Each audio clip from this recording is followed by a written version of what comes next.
Et là, j'en viens du coup au point numéro 3 qui est d'accepter ses propres limites, car tous les corps ne sont pas faits de la même manière et sur le bassin, on a vraiment une grosse différence de structure d'une personne à l'autre qui peut faire que certaines personnes n'arriveront jamais, jamais, jamais à rentrer dans la posture.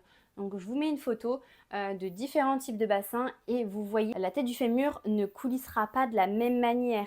Et c'est clair que si vous avez un espace qui est restreint comme ça, votre jambe ne pourra jamais s'ouvrir sur le côté. C'est comme pour le grand écart facial, c'est la même chose. Il y a des personnes qui n'y arriveront jamais parce qu'en fait, la cavité est comme ça et que tout simplement, la jambe ne peut pas passer. Vous pourrez faire ce que vous voulez comme entraînement, c'est anatomiquement impossible. Votre jambe bloquera toujours, mais parce qu'en fait, votre os vous en empêche. À la base, le bassin, c'est pas fait pour faire des pigeons, c'est pas fait pour faire des lotus. En yoga, il y a des postures un peu particulières, mais de base, l'humain a des jambes pour marcher plus que pour faire du yoga. Donc si votre bassin ne vous le permet pas, ne forcez surtout pas parce que sinon vous risquez vraiment de vous blesser. Vous pouvez faire un demi-lotus parce que c'est pas obligatoire de travailler son lotus. Si vous voulez travailler votre articulation de la hanche, vous pouvez toujours faire des demi-lotus. Vous voyez si ça c'est accessible. Et à ce stade, c'est déjà très bien parce que ouvrir avec les deux hanches, c'est beaucoup plus engageant. Et ça, c'est déjà très très bien. Et pas forcément obligé de mettre le genou au sol. Vous pouvez mettre le genou sur un bloc. Encore une fois, il n'y a absolument aucune obligation de rentrer dans cette posture. C'est une posture qui n'a pas grand intérêt.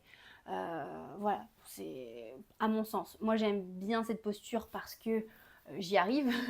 Mais honnêtement, je pense que c'est pas le type de posture sur lequel on challenge beaucoup les gens. Le conseil qui vient en lien avec le point numéro 3, ça va être vraiment d'écouter votre corps et d'accepter vos limites. Comment reconnaître si votre bassin ne vous permet pas de faire ce type de posture? C'est que si à force d'exercice, à force, vous avez beau faire tous les exercices du monde pour ouvrir vos hanches et vous n'y arrivez pas, bah, à un moment donné, il faut se résigner.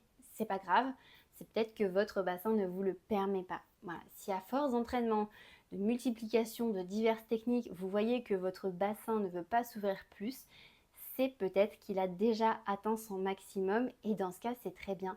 Contentez-vous de faire d'autres choses, contentez-vous d'autres postures et travaillez peut-être des parties de votre corps qui ont plus besoin ou même sur lesquelles vous avez le plus de facilité. En yoga, il y a des postures sur lesquelles on va avoir plus de facilité et on va prendre plus de plaisir à travailler. Ne perdez pas votre énergie à vous acharner sur des choses qui ne vous rapportent rien et qui en plus peuvent vous blesser. Voilà pour le lotus. Je vous dis à la prochaine pour une autre vidéo tuto. Ciao!